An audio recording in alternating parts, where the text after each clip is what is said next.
Okay, good morning mga paps, no, mga ka-TNBS natin, no.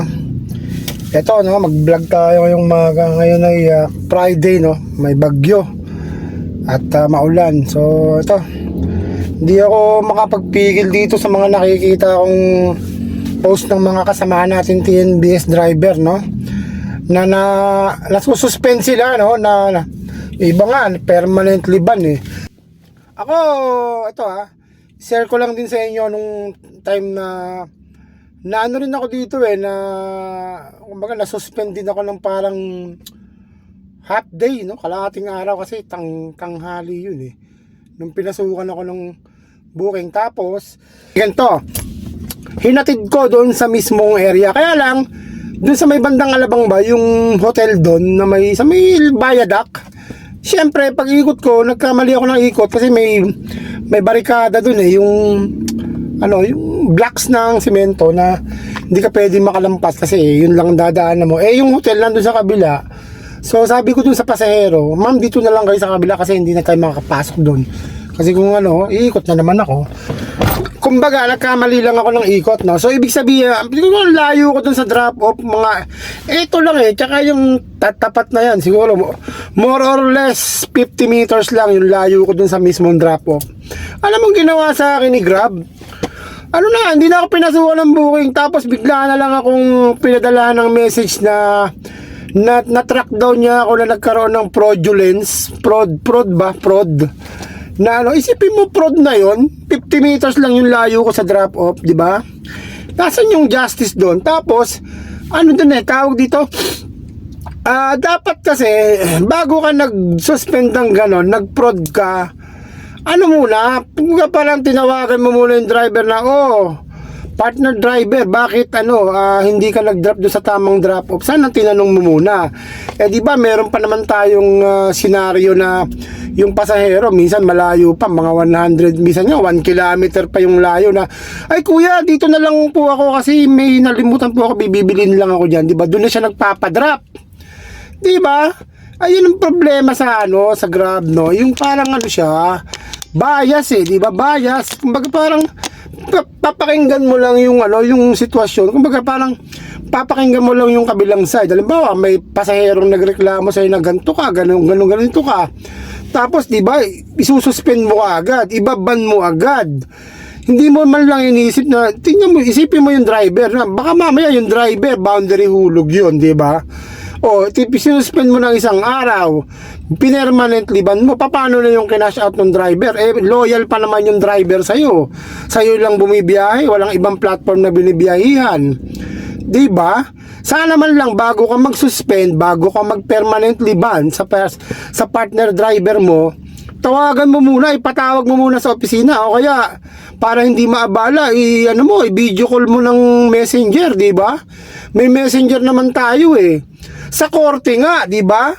Pagka merong kaso, merong abogado yung isa, nagpapalitan yan, tapos merong nagja-judge na nagtitingin kung sino talaga ang tama.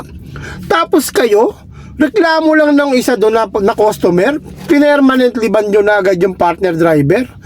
Magkaroon naman kayo ng justice sa partner driver nyo. Kumikita naman din kayo sa partner driver nyo Kung wala yung partner driver nyo, kikita ba kayo? Halimbawa, pasahero lang. Paano kayong kikita kung pasahero lang? Hindi nyo nakikita yung sakripisyo ng mga driver nyo. Yung mga driver nyo, minsan nga, inaabuso na ng mga passenger, pero hindi kami kumikibo. Hindi kami nagre-reklamo. Malaking bagay sa amin yun, pero hindi na namin iniintindi yun. Bakit? Kasi naghahanap buhay kami. Ito yung aming pinagkakakitaan na pinambubuhay namin sa pamilya namin. Tapos kayo, basta-basta na lang kayo permanently ban, suspended. Bakit? Tingnan nyo nga ginagawa nyo, napakalayo ng pick-up. Nagbigay nga kayo ng 26 pesos na pick-up base fare, yung pick-up fare. Pick-up fare, nagbigay kayo ng 26 pesos. Pero gaano kalayo naman ang binibigay yung pick-up, di ba? 4 kilometer, 5 kilometer, 6 kilometer, o ilang oras namin kakanain yan. Yung 6 kilometer na yan, 4 kilometer, sa pick-up pa lang, kung ma-traffic kami. Tapos magkano ang booking nyo? 92. 100, 110. Pick up pa lang, 4 kilometer, 6 kilometer na. O na traffic namin doon, ilang minuto, ilang oras yung in-expend namin sa pick up pa lang para sa ganung halaga na presyong tricycle. Tapos konting reklamo ng pasahero nyo, suspended agad kami. Sana man lang patawag nyo muna yung mga driver nyo kung anong problema, bakit nagreklamo yung customer. Minsan nga, kung dakdakan kami ng customer, pero hindi namin iniintindi, hindi kami nagre-reklamo sa inyo. Kasi mahal namin yung hanap buhay namin. Mahal namin yung pagiging TNBS driver namin dahil dito kami kumikita at dito namin kinukuha yung kinakain namin. Pinanguhulog namin sa sasakyan, pinang-maintenance namin ng sasakyan. Sana man lang mga Grab yan, sa mga namumuno dyan sa Grab, no? Sana man lang bago kayo mag-suspend ng mga driver nyo, no? Sana man lang tanungin nyo yung driver nyo, iimbestigahan nyo kung ano ba yan. Kasi baka mamaya, kagaya ko, nagba-boundary hulog, no? Mabutang na, isuspend mo na isang araw, malaking bagay yan, malaking kabawasan sa amin yan. Diba? Magkano ang boundary namin? 1,200. Ang mahal ng gasolina. Diba? Traffic. Tapos ang baba ng fare nyo pero tinatyaga namin. Tapos konting kibot, konting reklamo ng pasahero, sinususpindi nyo kami. Kawawa yung mga driver, dapat hindi ganyan. Magkaroon kayo ng hustisya. Kung sa husgado, dalawa nag-uusap, isa yung humahatol. Sana maging ganun din kayo, maging patas kayo, kami ang dami namin sakripisyo sa mga pasahero namin pero di kami nagre-reklamo. Diba? Hindi kami pumupunta sa opisina nyo para magreklamo. Sana man lang bago kayo magsuspinde, diba? Patawag nyo muna yung driver. Patawag nyo rin yung nagreklamo. Parehas ng maabala yan. Walang problema sa amin. Basta maabala kami. Kung maabala kami, maabala rin yung nagreklamo. Walang problema. Basta makita nyo kung ano yung nangyari, yung senaryo. Ay wala eh. Bigla na lang kayo magde-decide na permanently ban. Suspended yung driver na yan kasi nagreklamo si customer. Diba? Pero kami, pag nagreklamo kami, sinususpended nyo ba yung customer? Wala naman kayong ginagawang action eh. Maging fair naman kayo sa mga partner driver nyo. Kawawa eh. Lalo na yung mga nagba-boundary hulog. Ito po karamihan po ng lahat ng driver ng Grab. Karamihan dyan boundary hulog. Yung iba nakiki-boundary. Parang, pagpalagay mo na, kalahati yung ganon. Kalahati yung talagang mismong may-ari na sasakyan o operator talaga. Pero dyan, sa pagkakaalam ko, lamang talaga dyan boundary hulog. Kasi nga, kami ay wala kaming kakayanang kumuha ng sasakyan.